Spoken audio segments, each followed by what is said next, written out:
So, the first card with the opinion we have here is people say that its corpus era ends in VTubing, but I think it's not. Any corpus still a good experience for talents because it brings hobbies to the new level plus give network unreachable for indies. So I think this whoever sent this speak like talking about recent events. If you're not aware, but Wishoujo collapsed, so there is no more Wishoujo thingy. Basically, what they did, they not only scammed their talents on payments, so they didn't pay their talents for a long time, like case on since last year autumn, I guess. So like half of the year, no payments required. Yeah, Vishonja is shutting down. So the thing is, more than that, they also stole money from charity. This is the most bold crime they did. Let's say, right? So, and in the light of these events, especially considering how a lot of people put a lot of their faith and praise to Shoujo as a company, believed that talents first is a real thing there. People start speculating that corpus era in VTubing is coming to an end. So it's like corpus are not in the spotlight anymore, at least according to speculation. But I think I would agree with the person who sent this opinion, because I think let's just look at this from another perspective, right? Big corpus always involve huge human resources, and the CEO and directors are always obviously human beings too. I mean, they can be genuinely bad people, right? They can be scumbags and douchebags and whatever. They just can be bad, okay? But any employer can be replaced, and it will change the company direction somehow or affect the way the things operated there. So it's not one human, it's not one person, which hardly believable that can change, right? And also, let me remind you that we had, as example, I will take a gaming industry. We had a helltons of the scandals during last few years inside the game industry. But all big companies still there, and people still really want to join them and get the experience, because any corpo, no matter in which field, like games, VTubing, music labels and stuff, they are always about the experience and connections, like network. Because otherwise, well, even if they promise you promise you the world, how they say, right? That's a bullshit. Genuinely. Big corpus always about the money. They have they don't give a shit about the people usually, right? They more interested in money, in gaining the profit. So that's why corpus will not die. That's first thing, right? Corpus still kind of good for gaining experience and network. And the other, what profit for the watchers, for the viewers? How to explain? So the people who work in entertainment industry, handpicked these talents who work in corpus for you during the auditions. That means that you getting served like with a huge entertaining talents, right? Otherwise you probably will not find them, or so you will not spend your time surfing through the internet looking for this one talent you really want to watch, right? It's a pretty rare event. You either find them accidentally or you find them through the corpo. And that's how, after they go in indie, they gaining all the attention they have. So that's why I will agree with this take.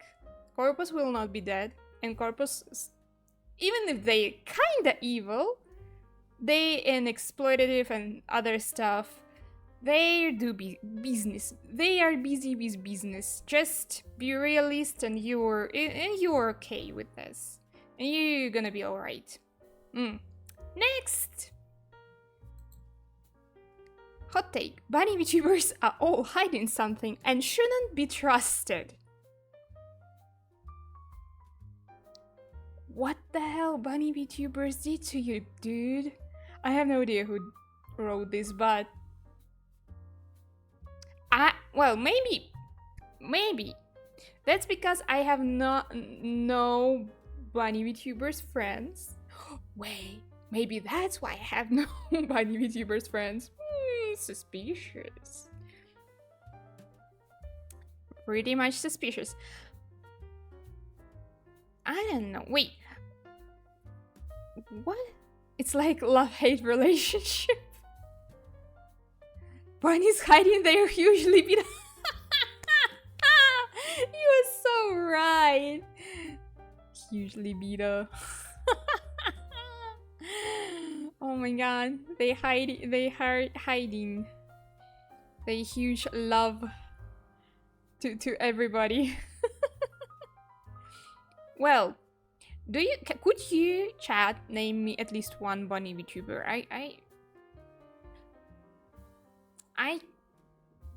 Well, okay, maybe I know one, but she seems chill.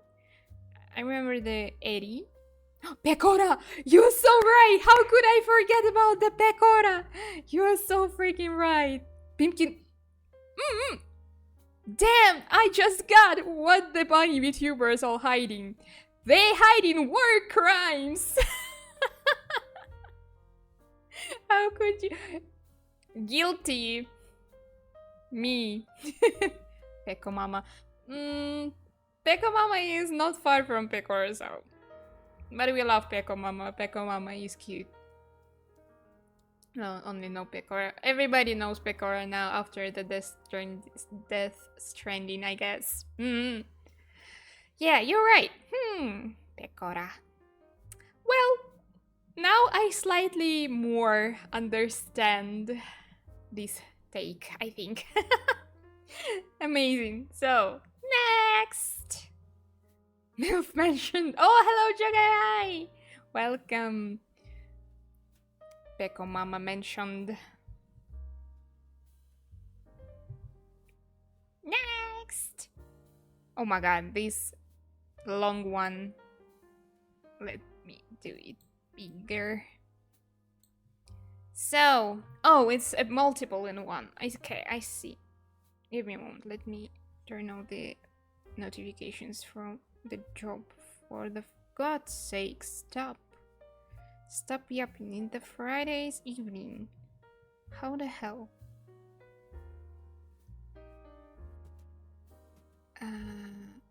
Pause. Notifs. And wait. Nice. No more notifications from work. Fuck that. Okay. Titanic is one of the best epic romantic disaster films. Okay, I think we're gonna read one by one because I see that there is like more than one. So let's read one by one.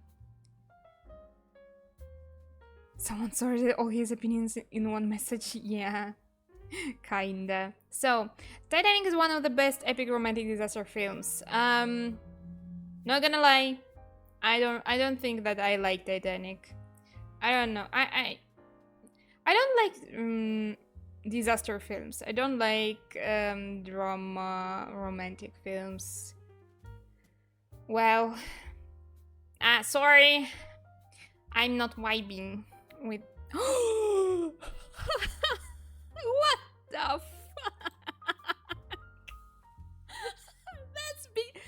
It's not because I said I'm not vibing with the Titanic. What the frick? Hell nah. I've never touched this once. You know, actually, the timing was peak. Hell yeah. Okay. New Disney films are completely trash without powerful and charismatic antagonists. Well, I think this is true. Like most of the new, I can't remember. Like I can't recall in what specific time it started to be like that. Like a bad. Final Destination is goated. But Final Destination is like a creepy thing, disaster movie. I think the Titanic is more like about, oh, we're gonna die, we are so sad about that. Not like escaping death, sweating motive. This one I at least can understand because, you know, it's really, like, scary. It's scary, it's, chilling. I can understand, but I still don't like. I usually watch like recaps on YouTube for these films if I'm interested to check what's going on there. But nah, sorry. I have enough like stress in real life. I don't wanna feel that much stress watching films. Thank you. Nah. Emotional damage. That's true. Emotional damage, indeed. Oh, hi, 69. Hi. Someone. Oh no. Boba milk tea on desk. What? Let me draw someone. What? Ziedler, what? What? Oh, by the way, 69, I uploaded the VOD to YouTube. And I decided, you know, oh my god. The lightning just struck near the house. Oh. It's a thunder. It's a thunder. I hope my connection and electricity will survive this. Yay! Привет. Привет, indeed. That's written was on purpose. Oh my gosh. Okay. So, what I wanted to say. So yeah, Boba Tea shop gameplay from the birthday stream uploaded on YouTube, so you can rewatch it whenever you want to. You want to do that. And also, it kind of inspired me to do a Your Character Here commission because I recently been able to open my VGen. So I gonna do a big sale, and this huge is gonna be there. So thank you very much, guys, who suggested me to play Boba Tea Shop. You inspired me to new things. It was a Titanic reference. Oh, I see. I see. Sorry. The Titanic, as I said, not vibing. That's why too slow in references. Well, we talked about the Disney movies take. So they began to be trash some time ago. Definitely, I agree with that. About charismatic antagonist, I think modern cartoons and films mostly lost this thingy lost the spice of the charismatic antagonist. Not gonna lie, it feels like that. Some films don't.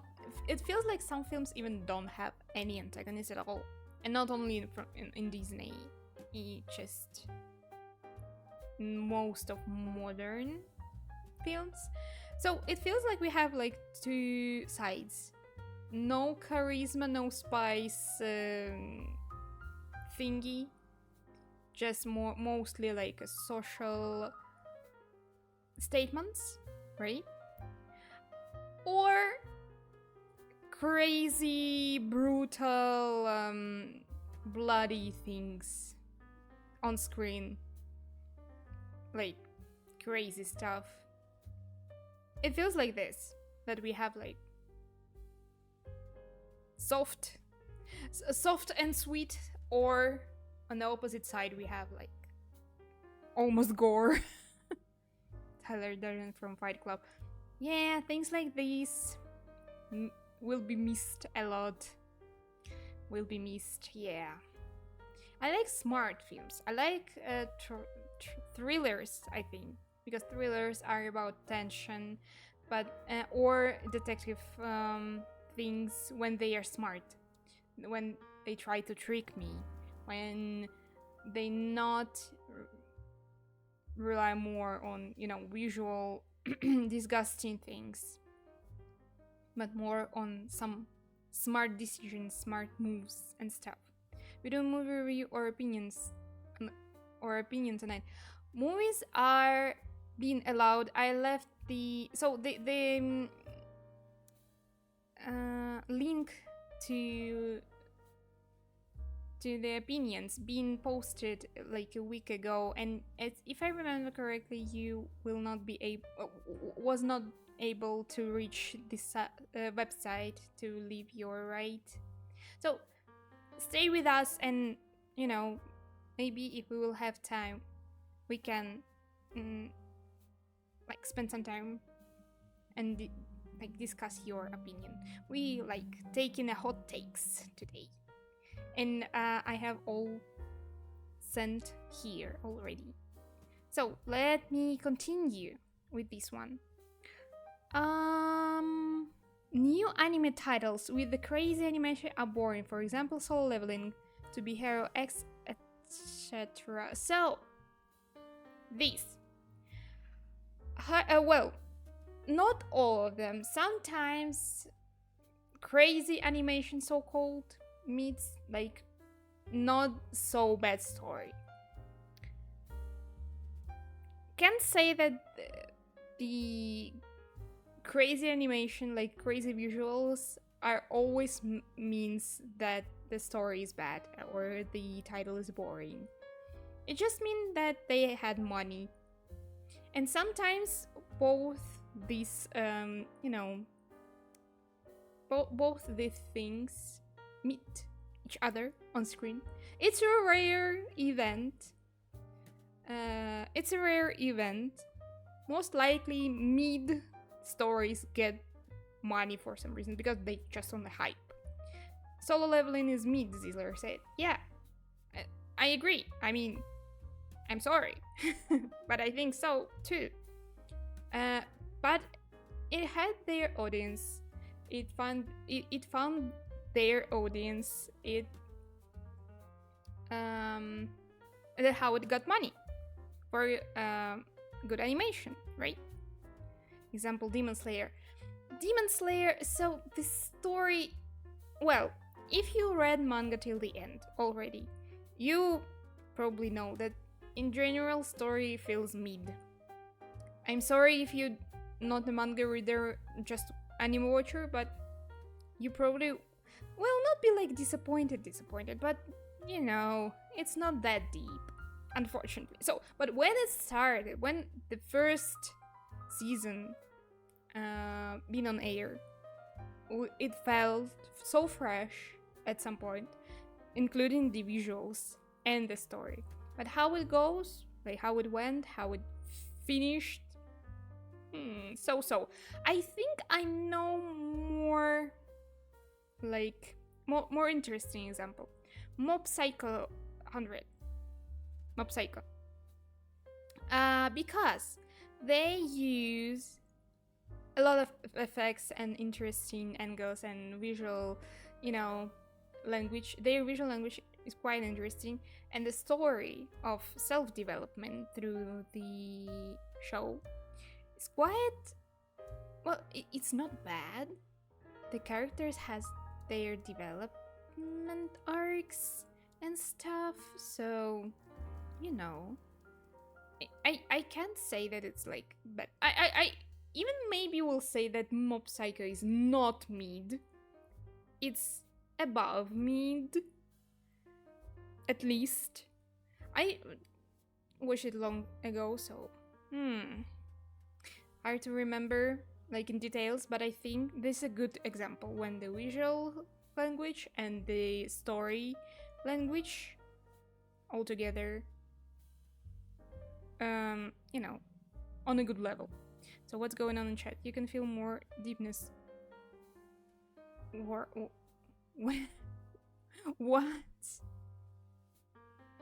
On keyboards. What? What was the last word, Drokat? So wait. It feels we have moved to an era of remakes and remasters. Nothing new and creative isn't emerging out. I will like to add. I agree. We have extremely big number of remakes and remasters. Maybe partially because industry is kinda in crisis. Most of industries we speak about, not only movies but about the games as well. Anime series been always quite repetitive, and if we take in new titles, new franchises, we already for a decent 5 or even 10 years have almost same plot each season, but in different series. As we discussed when I did my anime list, for example, the Villainous Reborn idea been on screen already 5 or 4 times. I think even more. But I only watched 4 or 5 things with the same plot, and it almost feels like remake of pretty much the same thingy, with teeny tiny little extra turn. So yeah, at this point, I don't think that mostly applied to the anime at this point, right? But in movies and games, yeah. So when I talking about the crisis, it's always safer to do something similar to something that had succeed, or play on the viewers' memories. If we speak about remakes of something old, like Disney movies based on the old classic cartoons, and yeah, it's like playing on with our nostalgia feeling, and it works. It brings money. Yeah, that's why I think we kinda in era of remakes and stuff. When industry has money for experiments, we see them more. That's what I at least see there. So, I am watching the Summer Hikaru that it's absolute cinema. Yay! I'm watching too. That's interesting. I mean, people say that original story should be planned to be more BL sided, but they cut off a lot from that. Not from the source, not that you find something else in manga, but in production of manga itself, they cut it off some stuff about BL.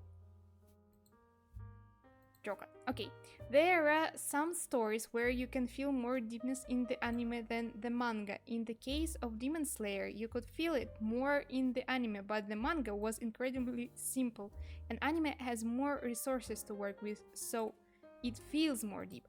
Oh, I see. Yeah. Some things in motion works just better. I completely understand this. And especially when we speak about shonen, I think when we have a lot of like action scenes, because of course in static manga panels, it depends on the how good the artist is, right?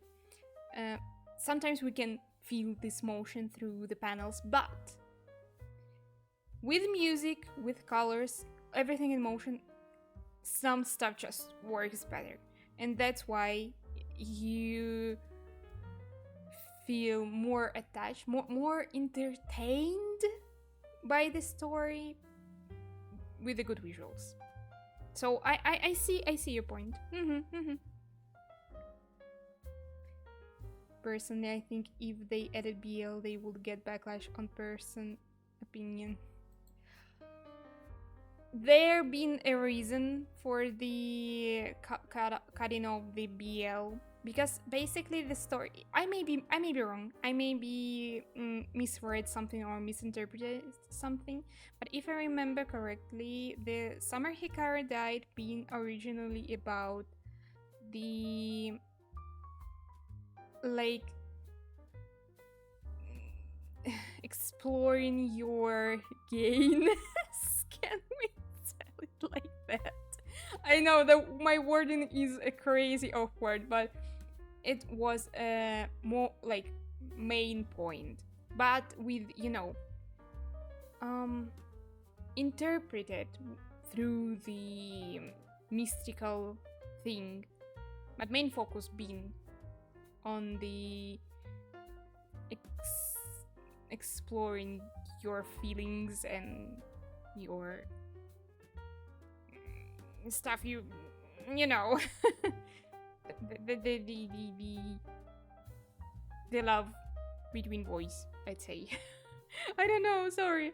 I know I would say it better if I would have like the source where I got this info, but I really don't want to dig myself deeper in misinterpretations. It's just what I saw. So what else we have in this huge hot take? So yeah, as we decided, as I decided, okay, not me. You may not be agree with me, but not always titles with crazy animation are boring. At least one I can name, like probably the Mob Psycho, and yeah, it also quite strong. This depends on the source. If source is simple, we can be slightly more entertained by the motion, as Jokat said. But if story is not strong enough on the paper, it will not be strong on the screen probably. What else? Hellsing deserves more hype. Alucard, my boy. Is that you? Wait, let me see the water.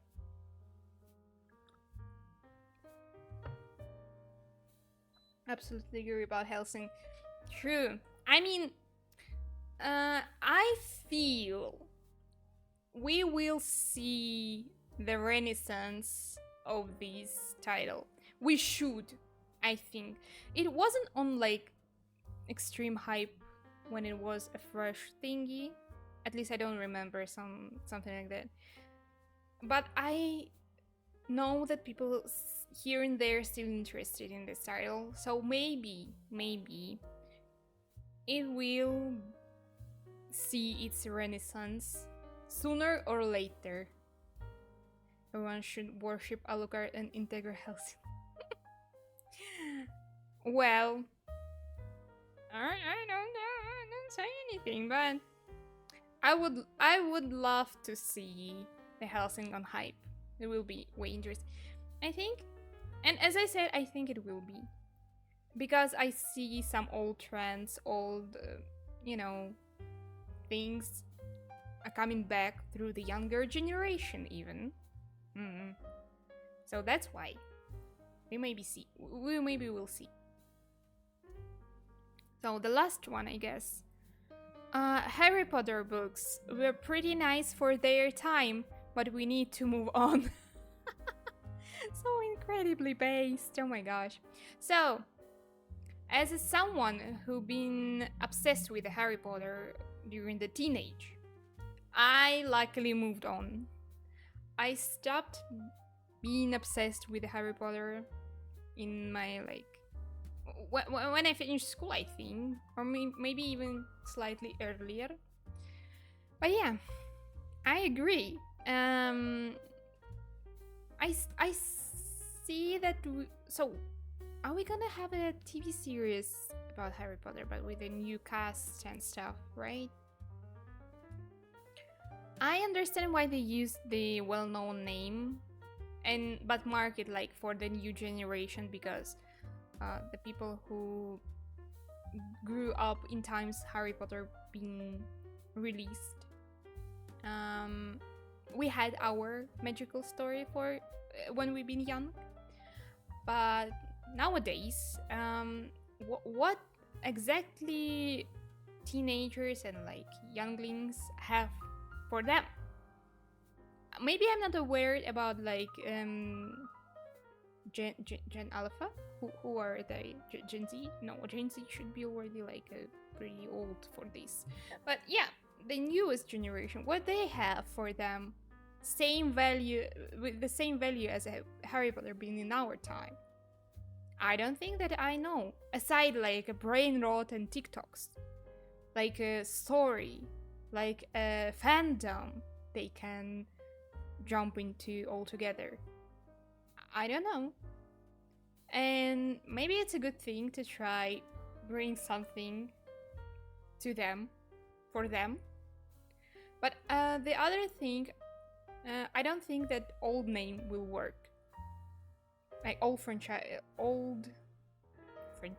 should I say? I don't know. So, same story but redone for new generation probably will not work as good as it was for the first time.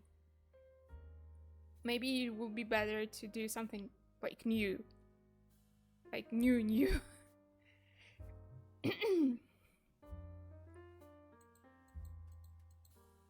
I had to read a Harry Potter book for school. Oh, I wish we have to. I really wish. In Russia, you read extremely depressing stuff at school. Classic things about death and depression. Literally like that. Not gonna lie. I wish we will have to read the Harry Potter for school. Okay. Also, they trying to recreate, but it's gonna end bad. It's not necessarily gonna end bad. So for the old fans, it will never be good enough for the old fans. It will never be good enough, because old fans, they already had their Harry Potter in the time when they were young.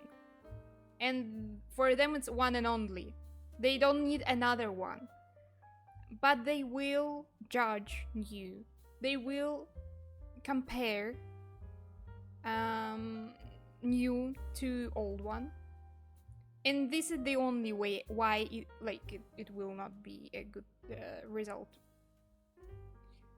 For kids, I would love to know how modern kids will see the remake, the series. Wait. Skibidi Toilet, what? Skibidi Toilet versus TV Heads. Oh my gosh, okay. But that's not the story for youngs. I mean, this memes and haha hehe, but I literally have no idea if electricity stay with me, please.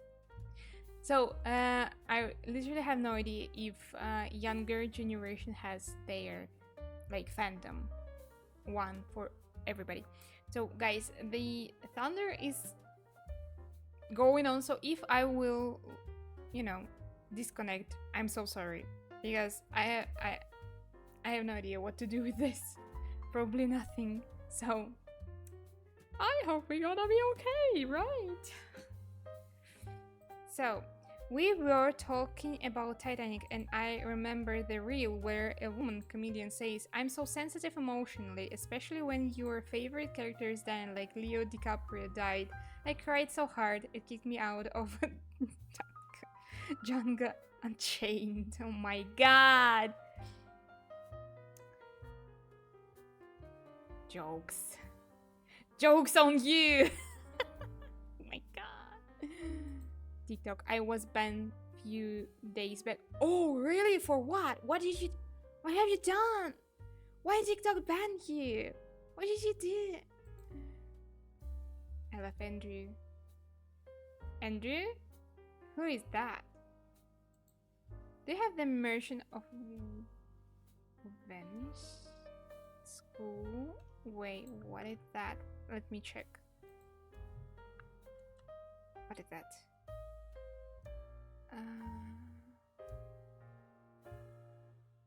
Oh, wait. I think I know. What is this? Wait. I got it.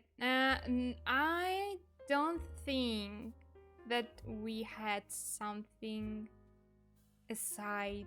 I don't even remember if we like have to read Romeo and Juliet, to be fair, or like other Shakespeare's stuff. I personally been interested in stuff like Cyrano de Bergerac. It's not from Shakespeare, but from the classic. I think I liked the what was that?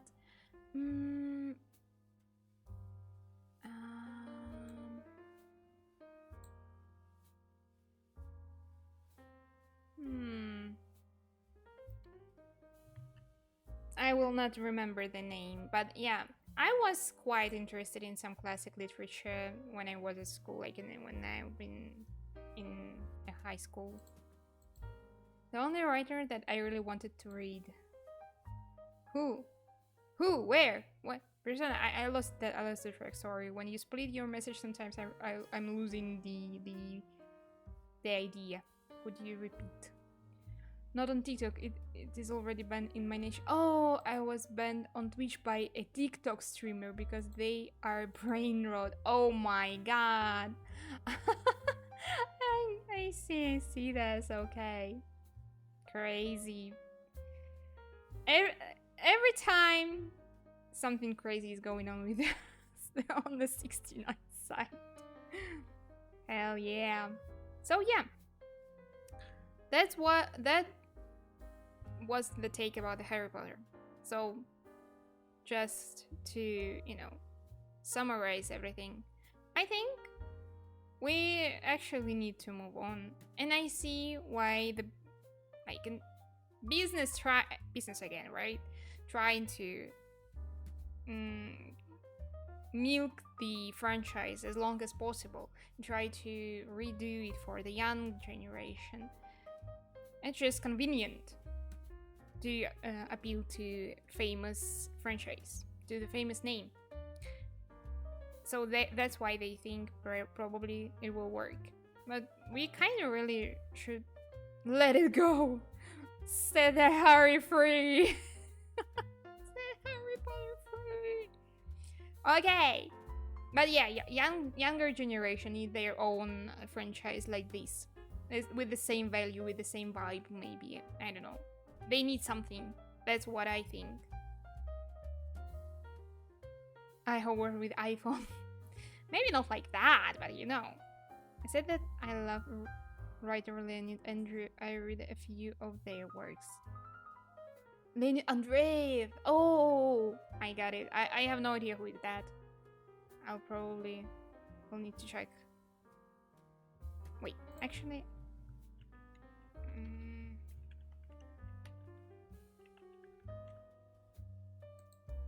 Here.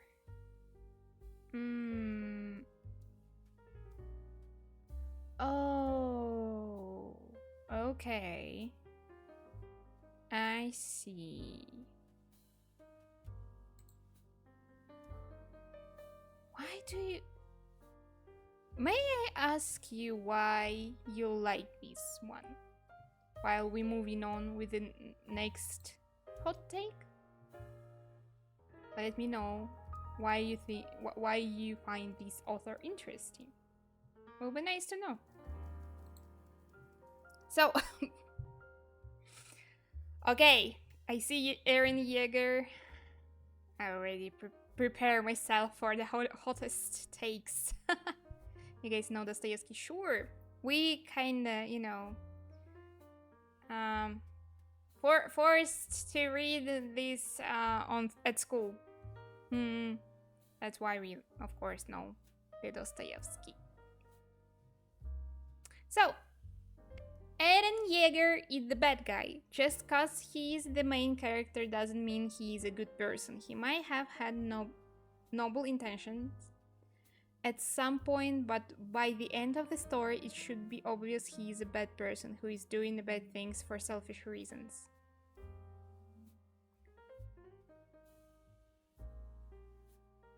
So...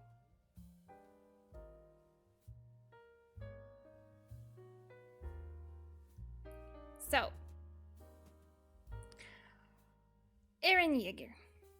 Bad guy. Well, first of all, let me remind you that I personally didn't watch the Attack on Titan. I know here and there some main points, main stuff, and I know what Eren Yeager did actually, okay? That's why I think I can say that I agree from the things I know. As a person who wasn't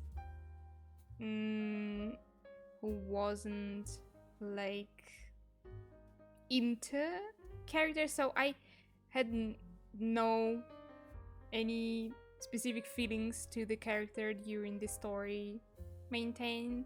I just know the facts, and from the facts I know it's literally like that. So even if he had some good intentions and like had the ideology in his head, he ended as a bad guy. Because sometimes we think we do good, but in fact we do bad. That's the thing.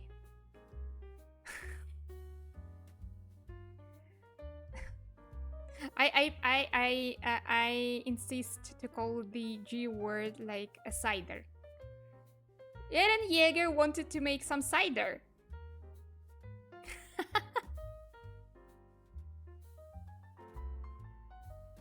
So yeah, freedom doesn't cost pennies. I mean, you're kinda right though too. When the main character is so good that he's both good and bad guy. Yeah, I mean, well, I feel at least that it is a smart move for a story when the good guy slowly turn into the bad. So you already like feel something, you already like this character, but then when this good character, not specifically Eren, like slowly going insane, like, and change to the bad. Because we all know the trope when the bad guys turn into the good, like, oh, power of friendship made me good, made me a good person. Now I'm not a bad guy anymore. But the opposite is smart. Remember times when someone presented the concept of evil Superman? Like evil Superman. That's crazy. That blew the minds, innit? That's what I'm talking about.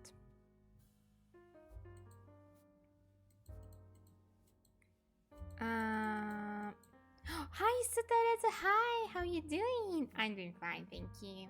Thank you for asking. How you doing?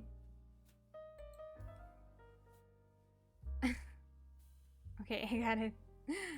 It's a cider. I insist to call it cider. Philosophy, yay! Philosophy.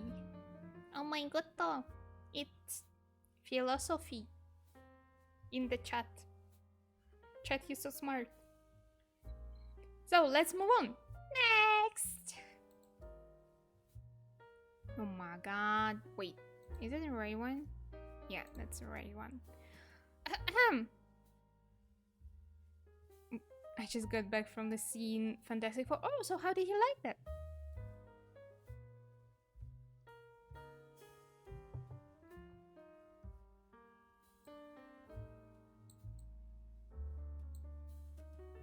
How do you like that? So, the hot take. Loli VTubers should not exist and VTubers should use their real voice. Oh wait. Oh my god, that's a multiple here. Okay, let's go one by one. I see we have a multiple here. It was fantastic. Crazy. Nice to know. Okay, okay, Sudoris, I got you. That was fantastic. Yay! Fantastic Four was fantastic. What is Loli VTuber? Loli VTuber. So Loli is a term when the character is presented like with the proportions close to the child ones. The most you know, the most popular trope when some character, like let's say vampire, depicted in the child body, but in fact like they are hundreds years old. That's the most popular trope people who loves Loli appeal. But also I just almost confused the lolis and chibis. Oh my god, shame on me. So yeah, but loli is just for girls. For the boys, it's a shota. So for kind of childlike depiction of the character, let's say. So what's going on in the chat? I see something. Oh, some tea gonna be spilled. So the game creation thing is based. Jokara is disagreed. They have the right to exist and they have to right to voice act. I actually think that Take About VTubers should use their real voice in the other one, but yeah, we will touch this topic slightly later. Let's see what we have on lolis. What if adult VTuber acts childish? I seen one. I think it's multiple of them. I mean, it's not about lolis, but it's another thing. Acting childish, being an adult. But let's say, wait, I just almost mentioned Filion, but she's not playing like childish. She is like doing weird stuff in a like not a loli body. But let's who can I name as an example? I only can. So all examples in my mind are from anime, basically, and I know only one VTuber who is like loli, like deep into lolis. But they are quite problematic themselves. So, okay, we are on the hot takes here. So let me name names. So the person I'm speaking about, Delulu Deliria. Her name is ex Nichi-Sanji liver under like Twistia Monazaka. So It's not a secret information, just in case it was revealed like a month ago or something. So she is self-proclaimed, at least, like Loli, Loli enjoyer. Let's say Loli enjoyer. So she liked to play, role play as Loli, and so let me explain for anybody who are not familiar with all this stuff, right? Saba. Oh, okay. Actually, you're right. Sameko Saba as well. Sorry for forgetting this. So, ex Gargura. Yeah, Sameko Saba is quite a lolly too. So the main concern for people who usually like don't like lollies or like harshly against lollies, that this type of models, this type of behavior when they play like children, kind of childish, not like children, they play childish. They do this voices, it's small and silly and wah. This type of voices. No shame for the voice acting. Like they do what they do. They do they. No judgment from my side, at least. I will explain. But the main concern amongst the audience is that it attracts a certain not nice and not quite legal audience, if you know what I mean. Some certain people who may be attracted to the childish type of like appearance and the childish type of behavior. And this type of audience, nobody kind of approve, right? But, well, on the other hand, I can understand that basically anything can be fetishized. Anything. Even me sitting here and yapping innocently in almost the most modest outfit you ever seen. Okay, basically I have a cleavage, but you know, it's not like extra like skin revealing outfit you can meet in the internet amongst the VTubers. But I'm pretty sure even this specific scene may be fetishized somehow. You see the boba cup? Someone already fetishized that. That's crazy. I know. And we kind of don't want to do this. So, let me also explain how some girls' brains works. We love cute stuff. Chibis, lolis, maybe cute. It's like, and if we're speaking about like VTube models, right? VTuber model is like a doll. You can dress up as you wish. You can kind of play with it. So it's where the role plays goes, right? So it's cute and nice. And you can do really nice and cute stuff with this model, right? And also you can like role play with this without intention of being fetishized, without intention to attract certain already mentioned audience. At this point, if we know for sure that someone has no intention to attract a certain audience, I can't judge girls who decide to go with the Loli VTuber models. When it's not, I think it's a problem when the outfits for these models are extremely sexualized. That's where the issues, start to bloom for me, because it's like obviously childlike body type and extremely revealing clothes. maybe we shouldn't do things like that here. I also saw the take from the ladies with small how they call themselves, petite figure adult women. So they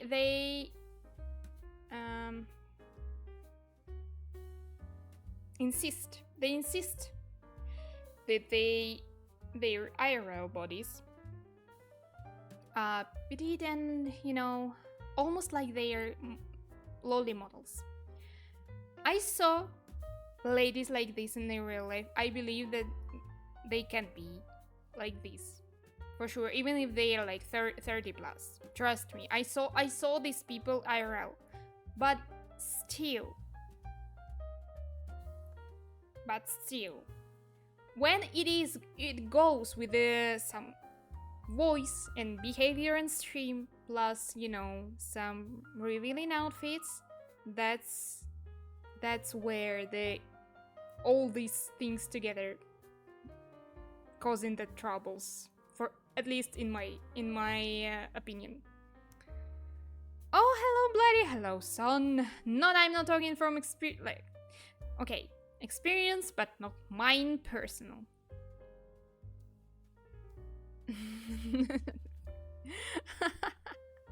Okay, so I just have a friend. I when we met, I was so surprised that such tiny little ladies really exist in there, and not being children for real. That's why I was quite surprised, not gonna lie. But now I have a living example of this. So let me check the chat, because I yapped too much, sorry guys. We have a special place for people who love loli Japan. That's rude. That's rude. Oh my gosh. I mean, we know that society has a certain issue with children lovers. I will say AI voice acting and art in games should be illegal and punishable offense. Oh, I think it's a hot take we need to save. Please save it somewhere. Oh, King Christian, could you please save the hot takes of 69 for the AI voices acting? I know it's maybe not that hot, but we can review it later if we will have time. I could mention Chibidoki, but she's not loli, she's just a gooner. Chibidoki is not sexualizing her model first, and the other thing, she's a chibi, not loli. That's the difference.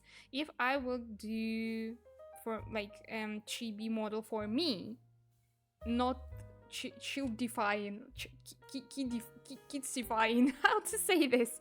So not making features as for the child, keeping pretty much everything same, but just bigger head, other type of proportion, like 3 heads figure proportion, it will not be an issue. So that's why Chibidoki is just a cute dork, but not the thing we speak about here about as a loli VTubers. What about Akane Iwawa? I have no idea who is that. Definitely didn't forget today's stream. Yeah. Okay. Anyway, it doesn't matter what I or you think about loli. It will exist. Some people are demanding that. Yeah, and as I said, in my personal opinion, not all loli VTubers are an issue. Some of them, equally as some not loli VTubers, are an issue sometimes. So it depends on a specific situation. And yeah, about the VTubers who should use their real voice, everybody, can use any voice they want, even a voice changer, even text to speech if they're comfortable with that. It depends. Some people just feel extremely insecure about their voices. And you know what? They do this because the chatters and commenters, viewers, say very unhinged stuff about their voice. So people around form their opinion on their own voices. And I think that's the problem, not the people like using some voice changers or voice acting. So, next time you leave in a mini comment on someone's voice or appearance, think twice. Think twice. Maybe you creating a new like someone who would love to fake their identity or voice and stuff. So think twice. Don't leave a mini comments, right? Personally, I think Loli is a body type, like being petite, brunette, etc. People like this also exist in real life. Yeah, that's what I'm talking about. The people like this exists, but the thing is that in anime sphere, like VTubing sphere, which grown from the anime style, basically, it usually strongly connected to the children alike appearance and this age. I mean, in real life, petite people with such a body type will have same issues with the certain audience. Let's say if they will meet someone who are like enjoyer of some illegal stuff, they will have same weird experience with them. And other stuff depends on how they act, how they live their lives in this body type, no matter if we speak about IRL or the VTubing model, right? But that's not allowed. What he did? You deleted the message or what? Oh my god. Being petite and loli is two different things, I guess. Guys, please don't mention P words. Oh, yeah, sure. Please. It's, don't make me, like, being banned on Twitch. We don't want to be banned. You see, I'm avoiding some certain, words, right? And that's for a reason. Don't break the rules, please. Yeah, better use like short, like three letters. Certain file exception. What about the one AI VTuber near someone? What about an AI VTuber? You want to discuss the topic, or because if you want to discuss topic about AI tubers, we will leave it for later a little bit, okay? The Y-chan, yes, she can use voice changer. She also talks with a real voice. I thought every VTuber is the third old male with a voice changer. Why was that caps lock? Lol. It was from your heart. You spoke from your heart with this. I think this concept was born as a trolling at some point, but the worst thing that actually at least once in VTubing history we had this the thing when the 30-year dude pretended to be a cute anime girl at least once. And also I think it also grew from the online games where the dudes frequently choose the female avatars for online gaming. I think that's why this joke spread it to the VTubing scene as well. Like a question, will be the stream what? Sure, yeah. I also think that I will put it on YouTube. I mean, I hope we will not be cancelled after that, but you know. AI VTuber is a loli, like a loli. You can be anyone on the internet. Yeah, you can be anyone in the internet. The anonymity here is crazy, just crazy. I wanna be cheese. You can be. You almost cheese already. We all think you're at some point a living piece of cheese. Like bloody. It's a few days old. It doesn't make it lolly. If it's a few... My god. I had some truth I can't digest. For that I have a statement. I'm gonna be looking at the back and ass of a character during my entire playthrough. I'll choose a girl. That's a hot take, dude. I mean... Go! Go for it. And... no judgment. Well, what else we have here? Let me proceed. Attack on Titan is overrated. Guys, we had some more Attack on Titan takes. Is it overrated in your opinion? As I said, I never watched, never read, so I have no idea. I even not sure if it's like overrated nowadays, if it's considered all like somehow rated. It feels like it's almost a history already. I'm so sorry.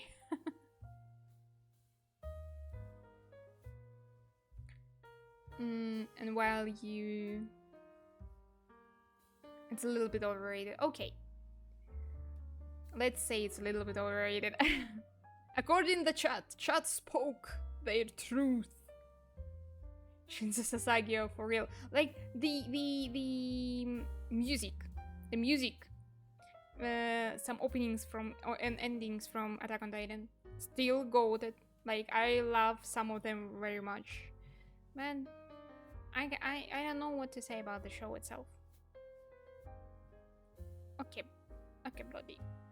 So, Genshin Impact is a garbage, and finally modern... Oh, okay, modern is another topic. So, Genshin Impact is a garbage. I never played, I never touched, I never tried the Genshin Impact, not gonna lie. The gacha games is not my type. The only one that somehow catched my attention for quite a long time already is Infinity Nikki. It is not because of the gacha element. It is more because of the main story. The side quests are already quite boring for me, so I'm so close to the point where I drop in the game, but I'm yet still there. Sometimes for nice visuals and stuff. So yeah. I agree, Genshin Impact is kinda garbage. I think most of people, okay, not the most. Obviously, Genshin has their audience, and it's still quite big. But at least half of the internet believes that any gacha games are garbage because it's like anime casino stuff, basically. Casino wrapped up into the anime cult. I personally don't kind of like. So I see places where they paywalling me. I feel this paywalling in each and every game, and I don't like it. Like, okay, you letting me play for free, or you... Okay, I will pay for the game, but, reasonable amount of money, and maybe once, like we do with the single players. Or, okay, I used to play some MMORPGs, obviously free to play, right? And they had some stuff to sell for real money, and I think I paid like a few times just when I saw long-term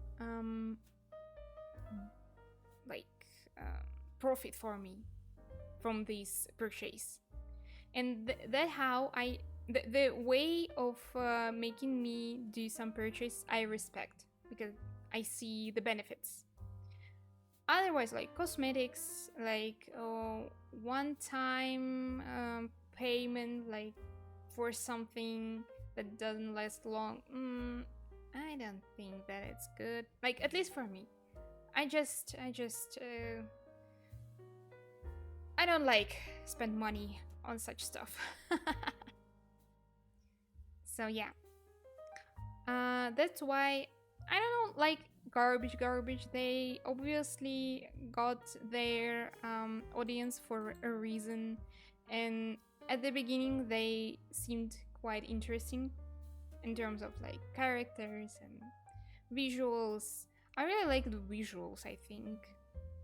I like this mix of 3D and the anime stylistic for the game, and some other visual appealing things there caught my attention on the release, I think, but I never decided to like try to go there. I don't know. So yeah.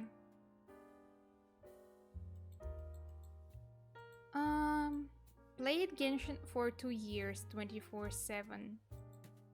Farm half on the I know of people. So among my friends, I have a few people who play Genshin, but I don't know.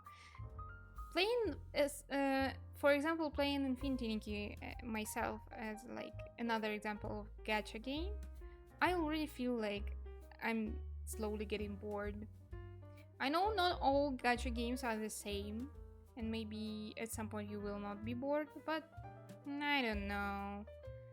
I think they have their limits, so they're fun and even playable for a first few seasons maybe, and then it's already hard to keep a player engaged enough to stay. It's just the way how the gacha games made and the way how they produce the content, I think. I tried playing it, but I didn't like it that much. Yeah, that also the point some people have. After 3 years without internet, I can play it like earlier, then I completely dropped the Genshin. Yeah, once you stop playing as a routine, because I believe it's starting to become a routine for you, and as a Nikki for me, I just log in to grab some everyday stuff and log out. So when, in case I will drop it for like a week, oh thanks for the get ears. Let's imagine that I will like go to vacation without the possibility to play Nikki. I probably will easy drop the game at this point. After, give me a week not playing and I will drop this, because I will be not interested anymore, probably. A playthrough ended when I reached Inazuma and the first year anniversary drama happened. What was the drama there? I'm not aware. What happened there? My logic with the gacha is this. If the gacha mechanics were removed, would I like the game more? Interesting. Gacha always, not always, like usually, means collecting. If you like to collect stuff, no matter, like maybe you like gather figurines or other stuff, you will be entertained by gacha element, I think, because it relies on your desire to collect stuff. Mostly, I think. Not all people do collecting, and I think these type of people not stick to gacha elements well. That's just my personal opinion on this. So what the final step? Modern art is not real art. I wish to know what author of this take considered as a modern art, because it's way different. So the banana taped to the wall or the toilet in the museum probably is not an art, as we would love to see this, but modern art more about the statements, I think. More about like idea, not the visuals. That's why it's hard to consider on the same level as a previous, like a classic art, which more relies on the visuals. Because to the certain level, art history maintained the skill, let's say. And when you reach some crazy skill or got the tool which allows you to depict the real life, you move to the depicting real life in stylized way. And when you have all possibilities to do this in stylized way, you move into some deep ideas into other forms. People just getting bored. It feels like people slowly getting bored during the art history, and they just search for new things, what to do there, and slowly moving from the thing to thing. So what happened to the Genshin there? Let me check. The first anniversary drama was the game being the most downloaded in the year, so everyone was expecting in how the company will give back to the community. Reward-wise, the day came and the game gave almost nothing to the players. Almost half of the player base dropped the game and gave it a bad review. After that, they recertified this afterwards, but the damage was already done. I see. Well, interesting. I'm curious if before Genshin there have been like I mean obviously gacha games been before Genshin, but I'm curious if it's like a common practice to give something valuable for the first year anniversary. If it is so,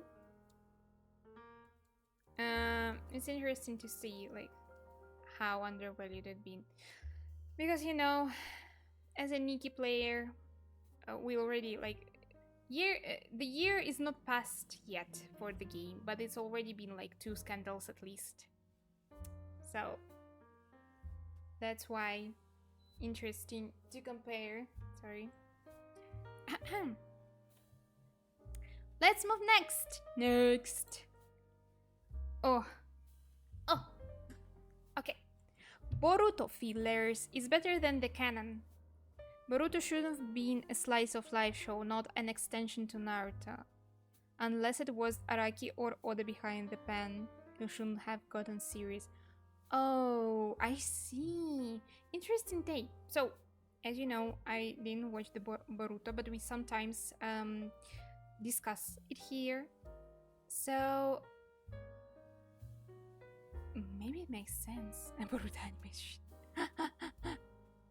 So the manga is better? Question mark. It's average. Oh, I see. So I already kinda explained my point of view. So, but at the same time, someone from chat already explained me that the long Boruto setup is for better character development later. To some events hit harder later. And so you kind of need to stay there and let them cook. But my first impression being in Boruto in general,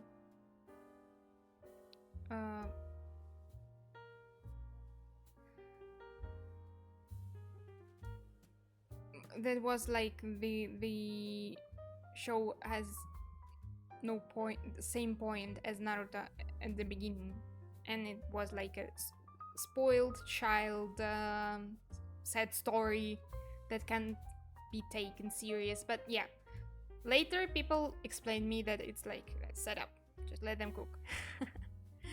But we speaking here about Boruto fillers. I have no idea what's going on there. But if someone has this take, it's probably, and any fillers sometimes feels like they shouldn't be taken that serious as they did, and they do.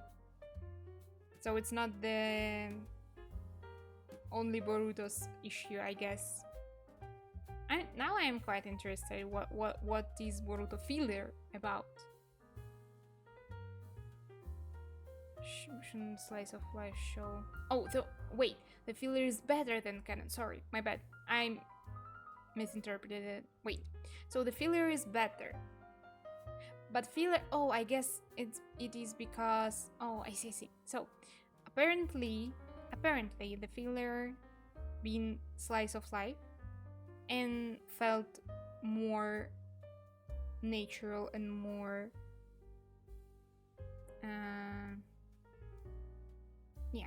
like more suitable for the Boruto than original story with the serious tone, right? And because it wasn't the Araki or Oda behind the pen, that's why the filler went like better than the original story. Interesting. Maybe it should be. I mean, it is already a kind of side story. Why not to make this slice of life? It could be interesting. Totally. It could be. Okay, let's move on. After Cyberpunk released so horrible and needed a lot of updates and patches, Stalker 2 did the same thing and both got a lot of hate. I'm scared that Witcher 4 may repeat their fate. Oh, The Witcher, the dear one to our hearts. A whole like host of the Witcher Sundays. I feel that these suspicious like this suspecting this I feel the same. That's I forgot how to say it properly. Okay, so I think it could be the case because it's just how modern games do usually. I don't remember if they changed the engine again. I generally hope they don't fuck up Witcher. Me too, but the thing is, I don't remember if they change engine because all the technical issues usually goes alongside the change in engine. If they use same as they already used in Cyberpunk, for example, at least they had an opportunity to test it through the Cyberpunk, and they have more chances to not to do same mistakes as they did there, and get less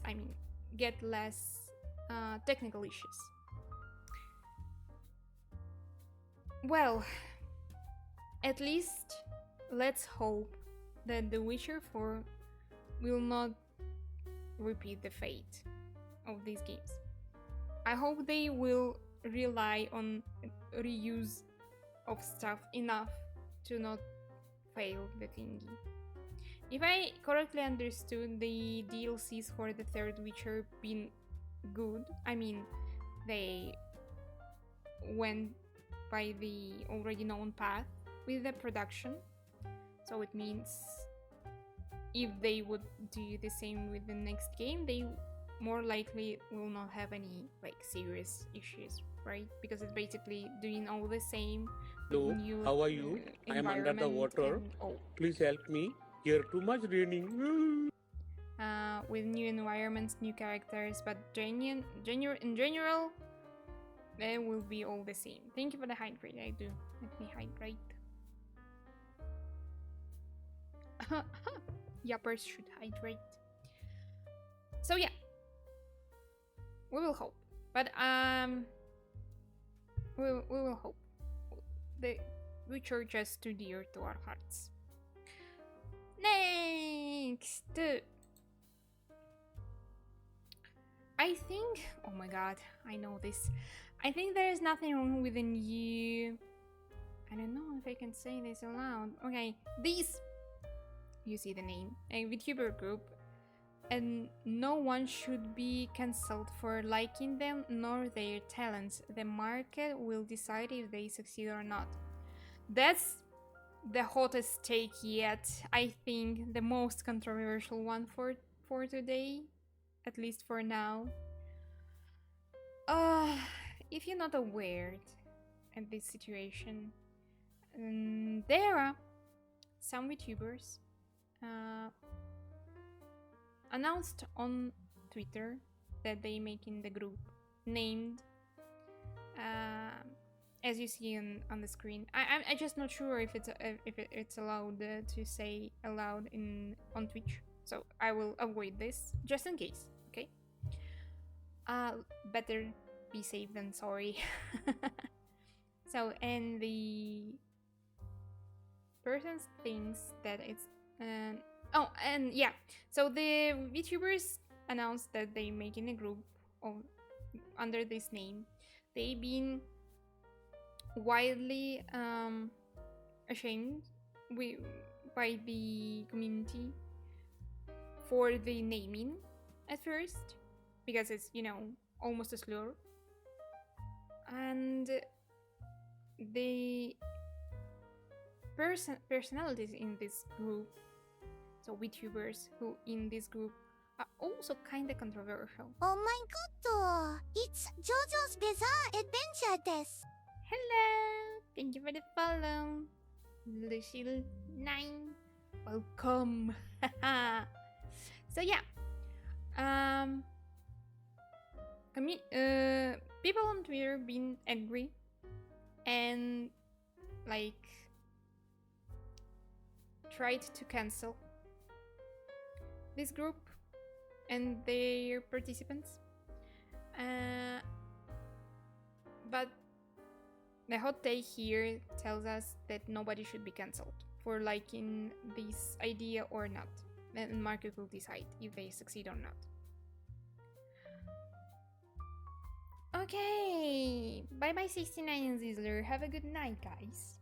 Rest well. See you on the Witcher Sunday. Oopsie daisy.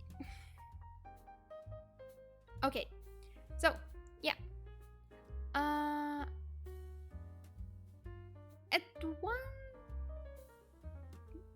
one hand, I see the idea. So yeah, definitely market decides who succeed, who not. But encouraging controversial personalities do the controversial stuff in public spaces sounds like not the perfect idea, right? As I said with the lolis, for example, they like, until it's not harmful to anybody, until it's not cause harm to anybody, they can do whatever they want, kinda. But the thing is that the group gathered all types of like really controversial people. Maybe they just rage baiting. You know, we live in the era of rage baiting. So basically nowadays nobody can trust it in the internet, because you know, big portion of anybody or anything you see in the TikToks, on Twitter, on Twitch, whatever, like in internet in general, quite a big chunk of that is just a rage bait, because people angry, people tell, like, speak aloud about them being angry or upset or whatever, and it brings creators money because of engagement. So that's why I personally kinda think that this project is rage baiting. they are not genuine with the ideas they say and stuff. They got the attention, they got the engagement they wanted, kinda. Of course, it was like a hateful most of the time, from what I saw at least. But you know, it's still engagement and still, I feel it brought them some profit at this point. And take on the market, which decide if someone succeeds or not. That how rage bait feel absolutely, you know, healthy. I mean, wait, sorry, I need to word my idea other way. So the idea that market decides what works and what succeed on what not, what's not succeed. Basically,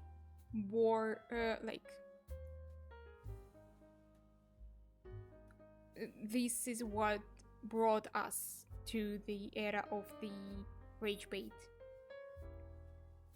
because platforms platforms pay creators for engagement, and hateful engagement is the easiest one to get. You can drop like the craziest annoying shit and people will be raged and happily leave the comment how stupid you are or how they hate you. So at this point, market decided that this should succeed. It brings engagement and brings money, but does it good? I'm not sure that it is the internet space we really want to live in.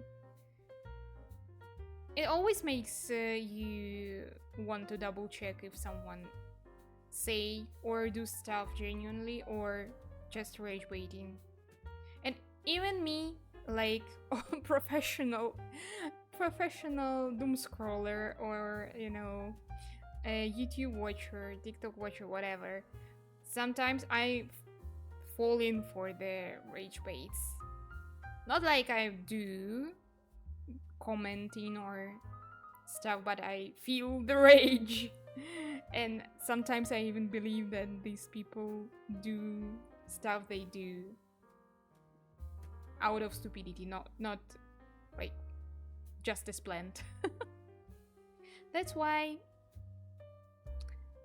I think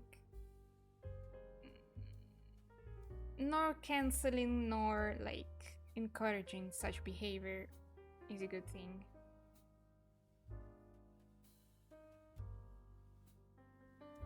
But the main problem, the main issue of nowadays is the rage bait culture. Because without that, probably this group will not even exist. Because I believe they do it for the rage bait. That's it. Next! Let me sip the water.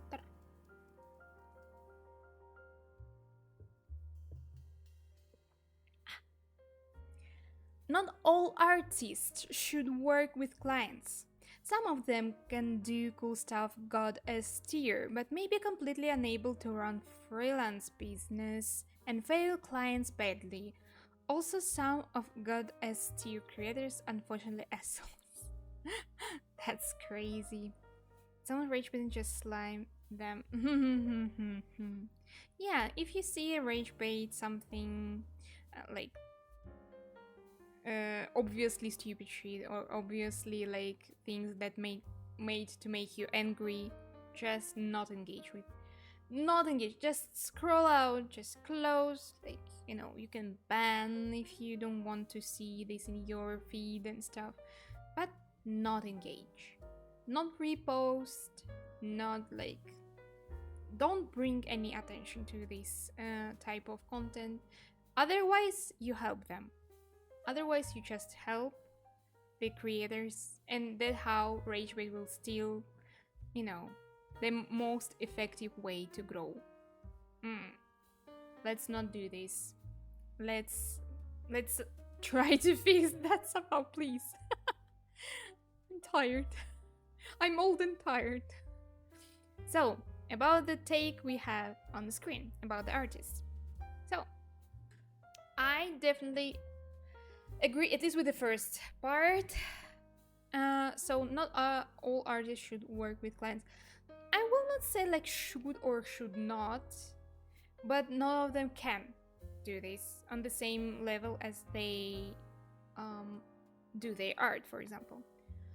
Sometimes peeps can draw, paint really good, but unable to, you know, keep on deadlines, be communicative with the client, and the client always like. So I can understand both sides because I work with artists for like more than, so with a big amount of artists with the different types of personalities. I worked like about 3 years straight, and that's how I basically, you can trust me.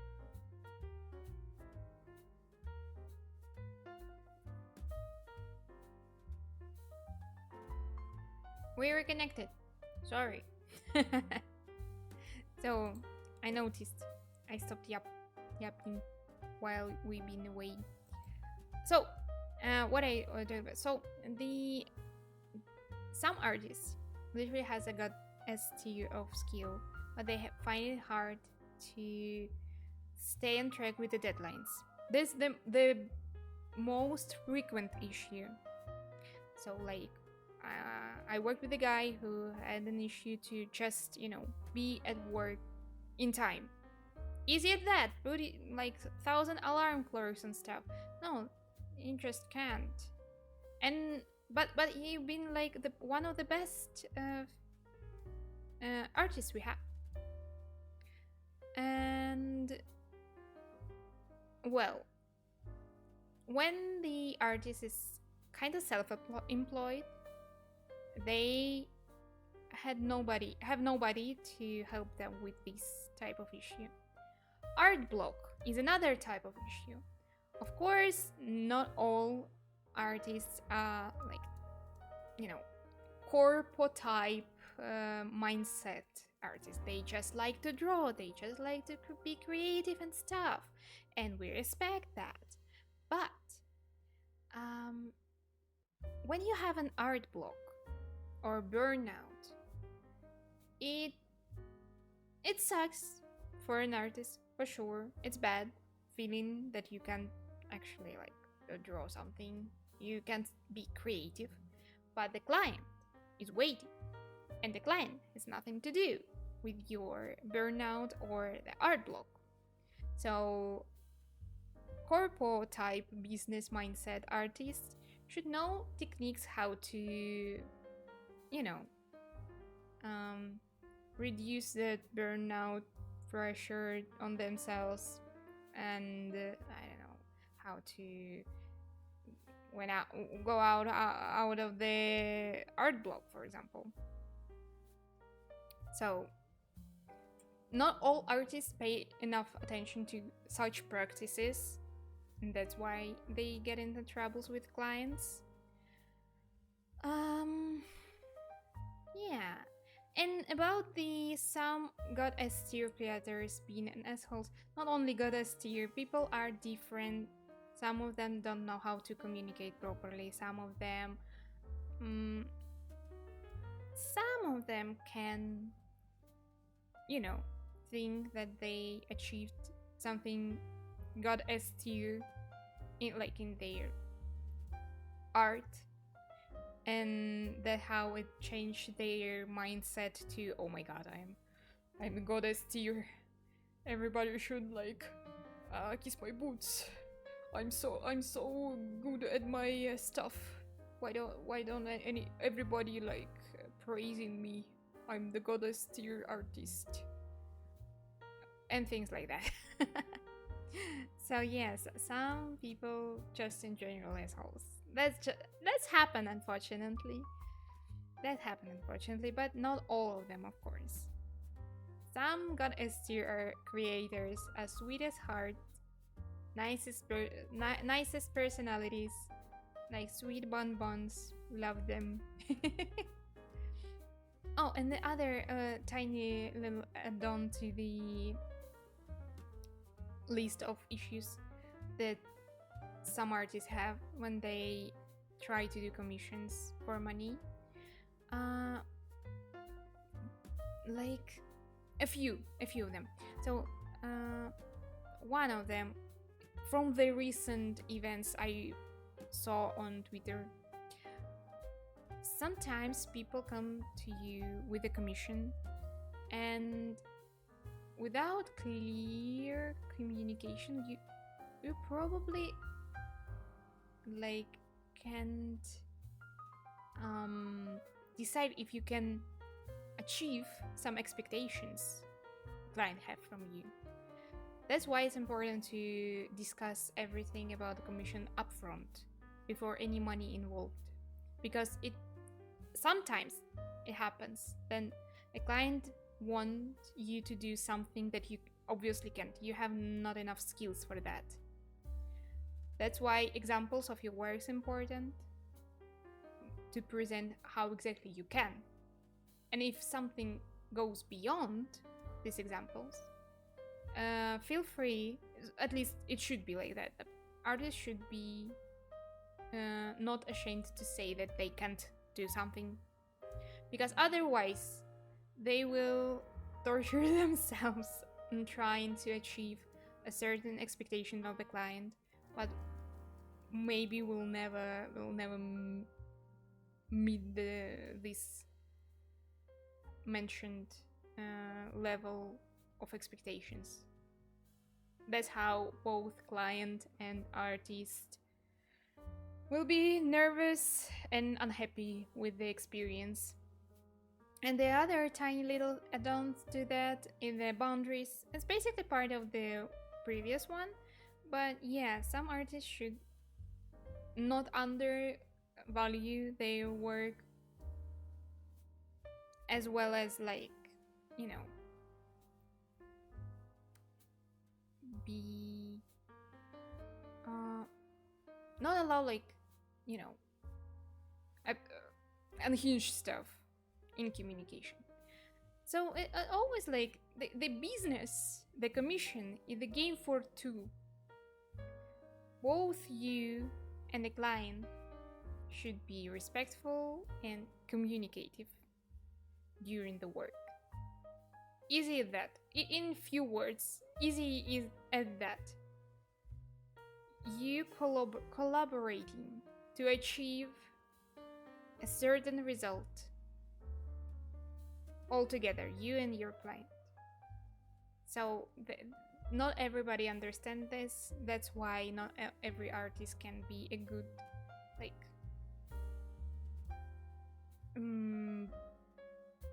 how to say, like, commercial artist. Not all of them can be good commercial artists without help.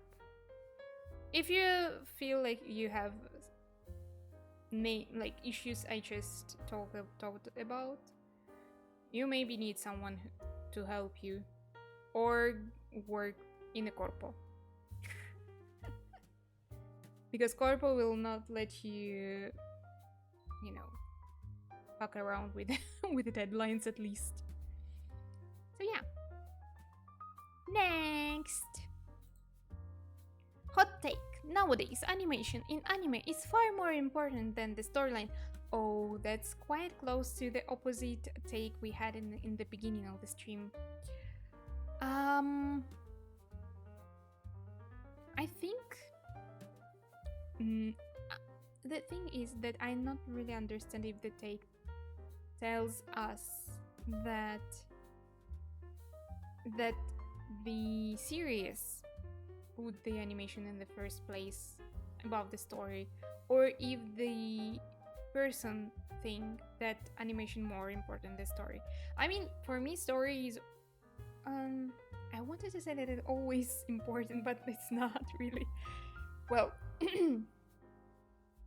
you know, I watch a lot of weird stuff, and sometimes I just need a title to brains off moments. Like you just staring at something visually nice and not complicated in terms of storyline.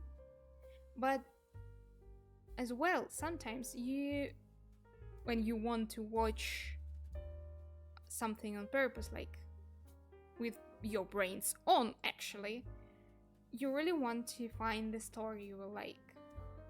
Because sometimes you can watch something visually appealing, but after that have this aftertaste like, oh my god, that was shit. It was beautiful, but the title itself been a shit. Oh my god. And that's how even visuals can help. So I can't completely agree with this,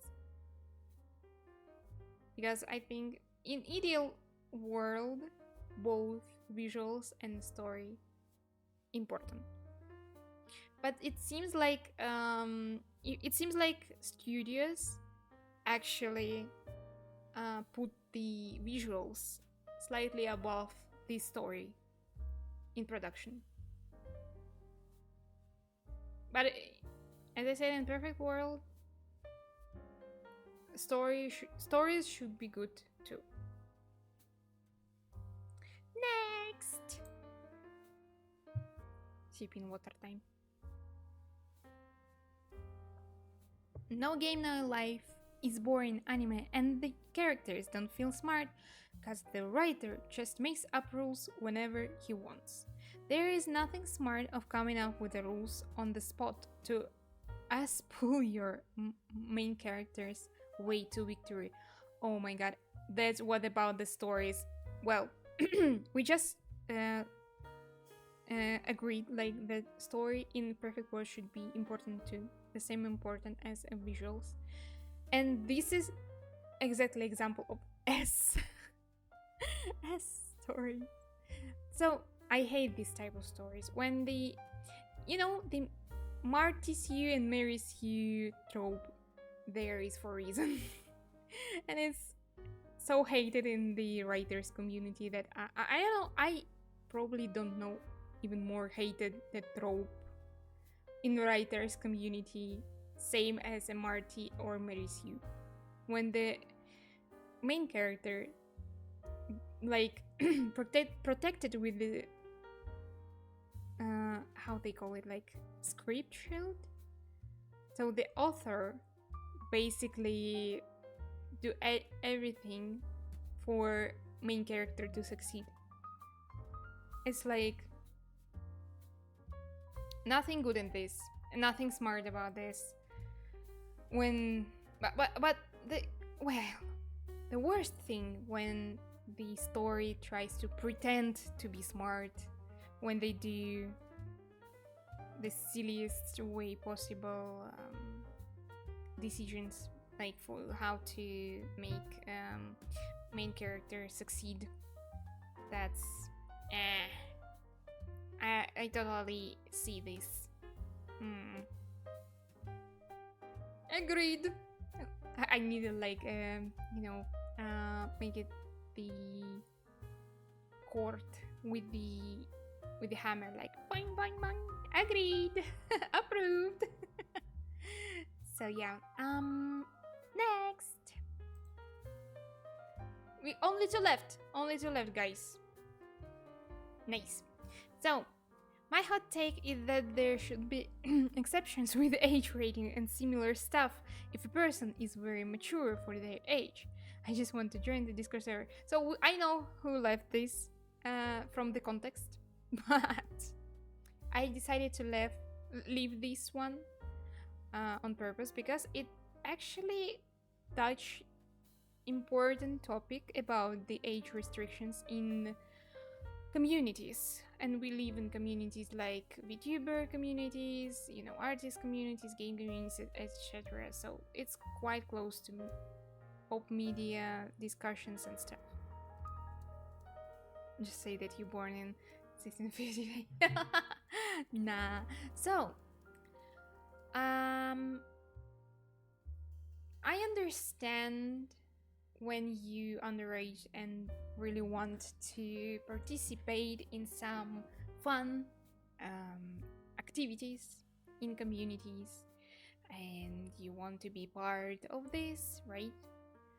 But the thing is that these rules made basically to protect minors. And I well, how to say how to word it gently, because so I've been there.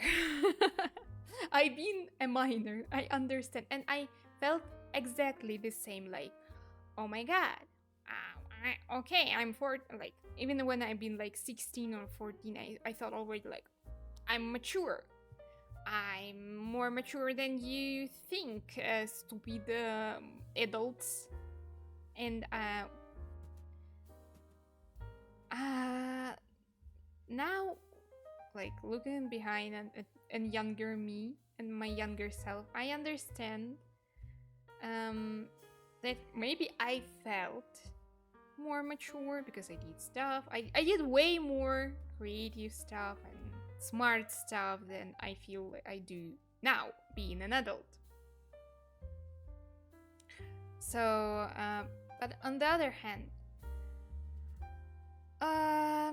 that's pure coincidence that I've never been into serious troubles at this point. Because I had all chances to be like groomed or, you know, harmed by other adults in spaces. So let me remind you that I'm from the old-fashioned internet, when that it was less safe, it was less restricted, it was less divided to the spaces safe for minors and not safe for minors. So I obviously been in spaces not made for minors, and as I said, I had all chances to be groomed or harmed by adults in online. And now I think it was quite embarrassing. But I never like understood it when I was younger.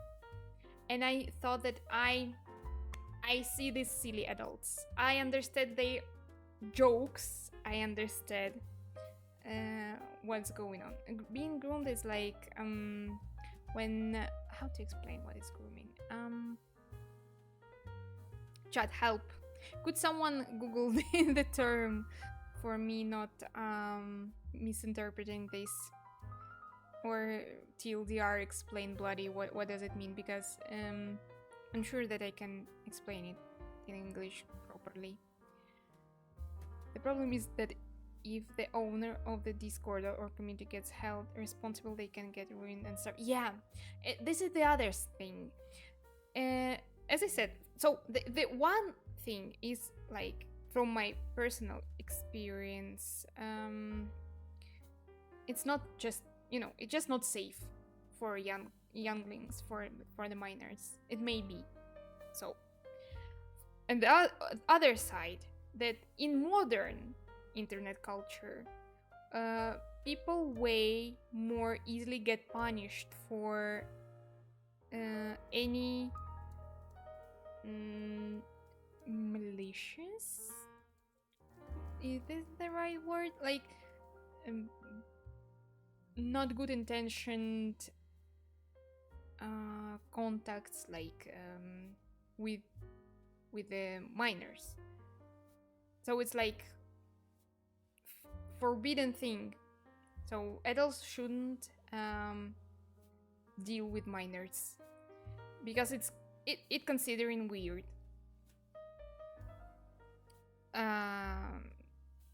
Especially when the age gap is big.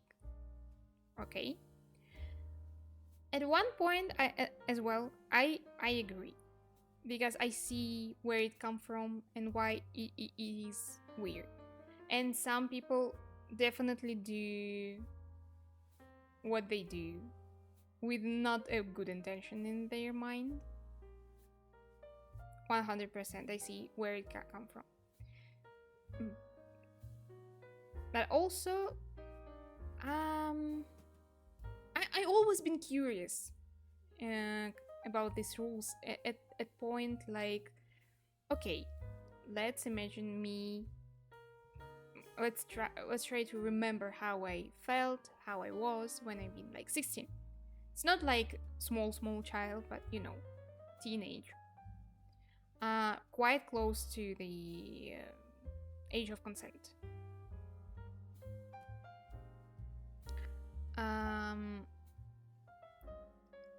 I think sometimes I would love to get opinions on some of my teenage life issues, life questions from someone not parents, because obviously not all minors have a good relationship with their parents, or they have something to ask they don't want to discuss with the parents, but they need someone older who had same experience to just, you know, speak about their thoughts, their troubles. I don't know. So my question is, so in internet of my teenage time, I would like easily find the forum where will be some adults, where some of them will be weird, of course, but some of them will be like chill guys who, or ladies, who probably will give me some advices appealing to their life you know, experience. And it's not always like bad. Not all countries has a good working like hotlines for the minors to speak about. So not all countries has affordable therapy, but all minors and teenagers has their life issues, and sometimes they have nobody to speak about it. So nobody to speak with about their stuff. And that's why I kinda like curious. I'm curious how it should work properly. Bloody is not on server. Yes, he is underaged for the server. Server is 18 plus. That's why I know that this is from Bloody. As soon as he will be 18, we will gladly let him join the server. So, also, like on a side note, for Bloody specifically, I'm pretty sure that on my server nothing like extremely unhinged and bad happens. But you know, if I do rules, I think it's not right to break rules or make exceptions. It will not be right, because okay, today our regular minor boss. Well, that sounds so weird. My little son. Yeah. Today I will let you in to join the server, and then let's say someone would like to join as well, being underage, and I will say them no, because I don't know them, but then they will know that you there, and they're like, what the fuck? Why not me? Why him? Why not me? And stuff like that.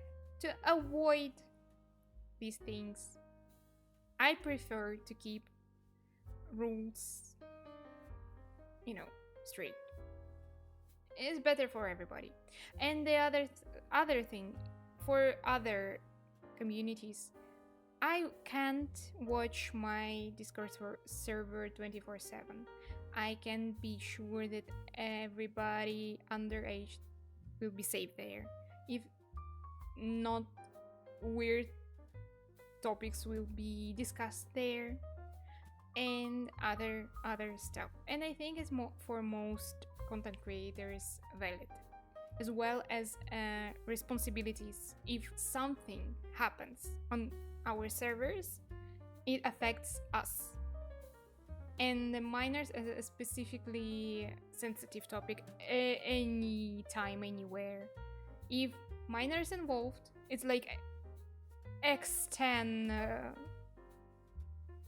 bad bad things, bad reputation, bad everything. So not to be punished as well. So let me check the chat because I see you discussing these. Meow meow meow meow. Yeah. So scroll too far. Nice. Oh my god! Talk like a boss for real. Thank you. I am the boss. Thank you for the cheers, bloody. You sweetheart. Well, that's why we here to protect you. even if it means not to allow you to join server before you allowed.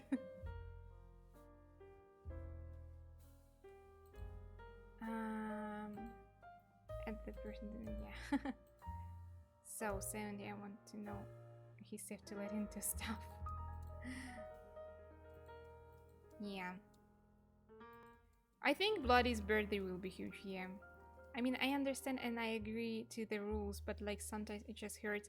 I understand, baby, but you, well, soon you will be welcomed to all communities in the world, basically.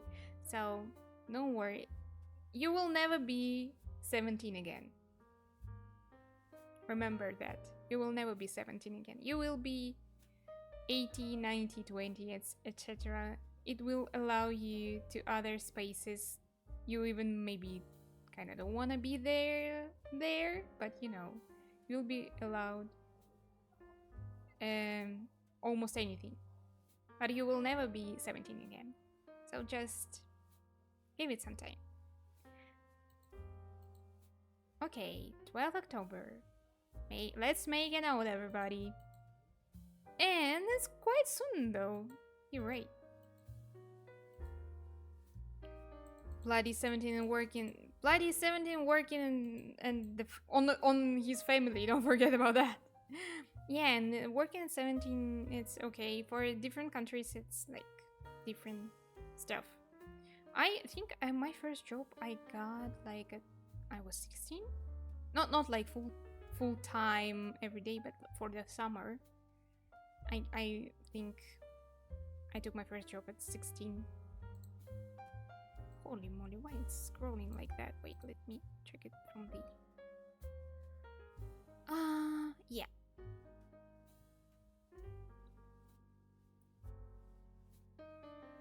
I'll be old as you. One day you will be old as me. That's true. Are you ready for that? Or maybe you still want to be 17? I mean, I work since I am 14 with the family, but like it's not even my only job, Lamau. Yeah, I remember you kind of talked about that too. I don't remember if you still studying though, or you already like just working. So wait, I guess we have the last one. Yeah, the last hot take for today. Oh my god. Okay, let me make it bigger. Ooh, that's should be hot one. AI mentioned. Boycotting AI or public judgment will not make difference. Companies will continue use AI but will be more focused on hiding that. fact if they are consumers against the technology. What we really need to change situation, law regulations, at least for companies. Potential money loss on penalties may change something. Interesting. I'm curious if it is like about the art. I guess it. Well, maybe not about just art, maybe music and other stuff, because we at least we speak about generative AI, because AI as a technology uses for many purposes, many different purposes. So like chatbots and other stuff. So well, what do we think about that? I think I see the point. I think I can partially agree about like boycotting and public judgment. So we usually think that we vote by our wallets what is succeed or not. Like in one of the previous takes, market will decide what succeed or not. And I see that potential cuts companies have with using AI with replacements, like beating the losses from the community they currently have. I think because some people don't see AI that good as artists do, and the artists are not the majority of the audience in different spaces, like even if it's like games or printing, like postcards or other products. I started to notice like more and more AI art on like printed production for the regular stores, like paper bags and other things. So people in their majority don't see the AI artifacts if it's not like weird like fifth leg. Even six fingers sometimes can be not noticed, could be not noticed by the eye of a regular customer. But the money company saved on production are huge, still huge. This is the one thing about the AI judgment boycotting. So if we will take like all people who can notice AI in the product, they will be less than the people who do not. For the social medias, with already like over consuming the media, when you scroll the feed, you like watch one picture for like how much, like 5 seconds, 3 seconds. 5 seconds is a long time you staring at the picture, scrolling the feed. Most likely you will see something bright and nice, appealing looking. You will like this art or repost, and will not notice that it is an AI. Also, sometimes AI art, for example, it's from just my observation, like from the Twitter, for example, because I personally fall few times for the AI art. And the quality of art getting better all the time. Like, I mean, AI art. And you may notice something weird only if you check the account who posting the AI art, because there are some side clues about using AI usage, and only from them you can like say for 100% that it was an AI, not from the quality of the image itself. That's why just pointing and saying, oh, that's AI, will not make big changes, because some people will not even like give a shit about if it's AI. If it looks nice, if it's like appealing, I don't give a fuck how it was done from the consumer side. Not my words, just in case. Oh, sure. So, and this is why just boycotting our judgment will not help. But for company, at least it all starts from the companies. One company should get it, like being sued for the for the AI usage, and that will be the case. That will bring some changes probably. And either companies will pay for data they use for training AI because the tool is so convenient and less likely leave us in the future. I think AI will be used like more and more in the future.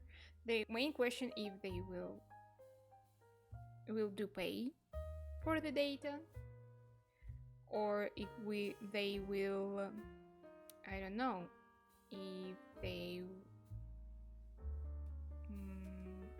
will hide. So if the companies will hide the fact that they use AI, if it will be like forbidden for companies, or I don't know. I'm not a lawyer. I can make up like reasons, have tons of reasons why and how it can be punished. But in general, let's imagine that we will have some certain punishment for AI usage without the permission of the artist or from unknown data. That may change something. Otherwise, people will just hide it harder. Let's say. Because until it's convenient, fast, and save businesses money, or doesn't matter if it's like a big business or a freelancer, for example, like a person who decided to sell AI art. Until it's convenient and not punishable, nobody will, stop. Even if some kind of reputational risks will be there, it's less likely affect the AI users somehow, because still there are a lot of people who just don't give a fuck or doesn't notice. That's it. I've seen a few magazines made by AI. It was super visible, but it was just crosswords, so oh, that's crazy. Yeah, but magazines like this, cheap stuff, become even more cheaper in production, and that's how they save money basically. And the people who consume these products more likely have no idea how stuff made and don't give a shit, actually. I see some business using AI art for their logos already, IRL. Yeah, that's too. It's just kind of ugly, I guess. The aesthetic part, yeah. Well, businesses will save money to produce some potentially ugly things. These businesses with ugly things will surround us everywhere, and that's how we will notice how ugly our environment became. But does it change anything? Question mark? Not sure. It's almost like in architecture. I don't know. maybe it will be hard to explain because it's not a universal thing, I guess. But you know, we had like classical type of architecture in big cities. So like interesting shapes, cute, nice decor on buildings, and now it's more mostly like glass boxes, and you know, metal and glass. Just that's it. And you know, people also find it ugly. But as far as glass and metal boxes more convenient to produce, more likely nothing will change. And we more likely not even ever come back to the nice and, you know, interesting buildings at this point. And I'm afraid that something like that awaits us in the, you know, polygraphy business, printing stuff, business identity with logos and other things. Yeah. So I'm saying it can't work. I just typically don't like the style. Of course, if it gets better, I am just saying the style is ugly. The style, it will depend. But as I said with architecture's example, it may just stay there. If it will be like, you know, people slowly will get used to it, probably. Or some people who saw the world without AI will nostalgically think, oh man, how beautiful world and how beautiful environment been before the AI slop came to our life. When some company uses the AI, the people is ready to execute every worker from the comp. Not like this, let's be real. It's just a few peeps. I mean, at least it seems like that. I don't think that it's like that bad, to be fair. Otherwise, it would impact on some companies' policies about AI more. And I don't see such changes in game development industry, at least. Or, you know, I remember that the Coca-Cola used the AI for their advertisement, right? For the new year or something. And people still consume the product. They've been unhappy with the ad, but the company saved a hell of a ton of money, I guess, and consumers still consume. Nothing changed. Basically, nothing changed. Just a little tiny fire of disagreement, and now it's gone. I'm pretty sure most of people don't even remember about that. As soon as companies start to fall or AI starts harming rich people, then changes will happen. True, this is a good like a good idea about how it could be changed. It either money loss on penalties or some inconvenience for the really rich, like power holders, let's say. That is the only way how it could be changed. Clan curse. What is a clan curse? What? E.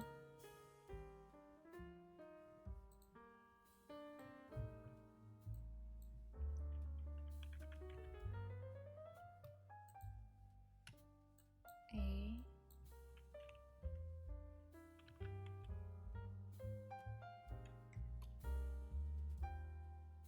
These clone tropes. What? Oh, I see. Okay. As a proud clone of the Republic, I will defend my nation against these dirty clankers.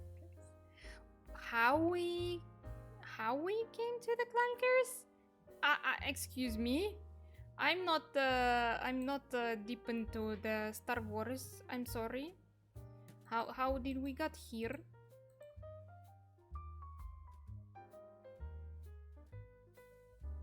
What is Laika doing? Laika tried to understand what is clankers. Now I understand what is clankers. So I just didn't get how we got to this point. New anonymous message soon. Wait. That was a last hot take for today, basically. It was the last one. Oh, I see. Okay. Okay, gotcha. That's how you use this. Do you have any... Okay, basically we had the take. I don't know if I can reach it. I remember we had something about... Oh! AI voices acting and art in games should be illegal and punishable offense, 69 said in the chat today.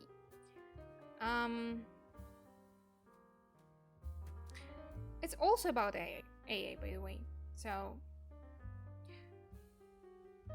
as I said, it would be nice to have some regulations on this. In the way how it's done now, it's harmful for the industry, at least for the workers of the industry. I know that the game industry been like raised as a bubble which bursting right now after COVID. So during the COVID, a lot of companies grew,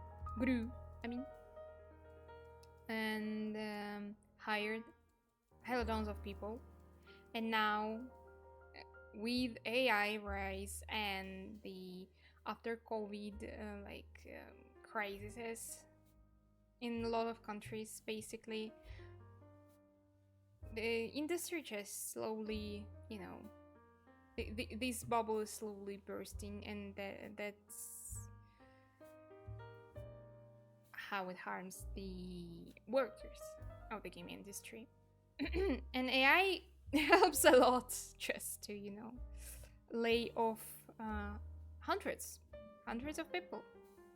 The most recent piece of news about this, and this is crazy, honestly. So if you ever heard, I believe you heard about the Candy Crush game, right? So this is the Match 3 game, really old franchise. So the developers there made the AI, which the purpose of this AI been to make things easier in production of the levels for the game, because it's already more than 1,000 levels there and they need more and more and more. So they made the AI tool to make these levels. And you know what the company did? Company laid off all these people who worked with the levels after they trained the AI for making the levels, and with this, basically with the statement that, now we have a really convenient tool which can do all job you did before, so we don't need you anymore, bye bye. Things like that. And this is the quite a bright example how it can be, the bad thing. So people who trained AI basically replaced them. Sad and funny at the same time. So, on this note, I think we can slowly wrap it up. Let me check.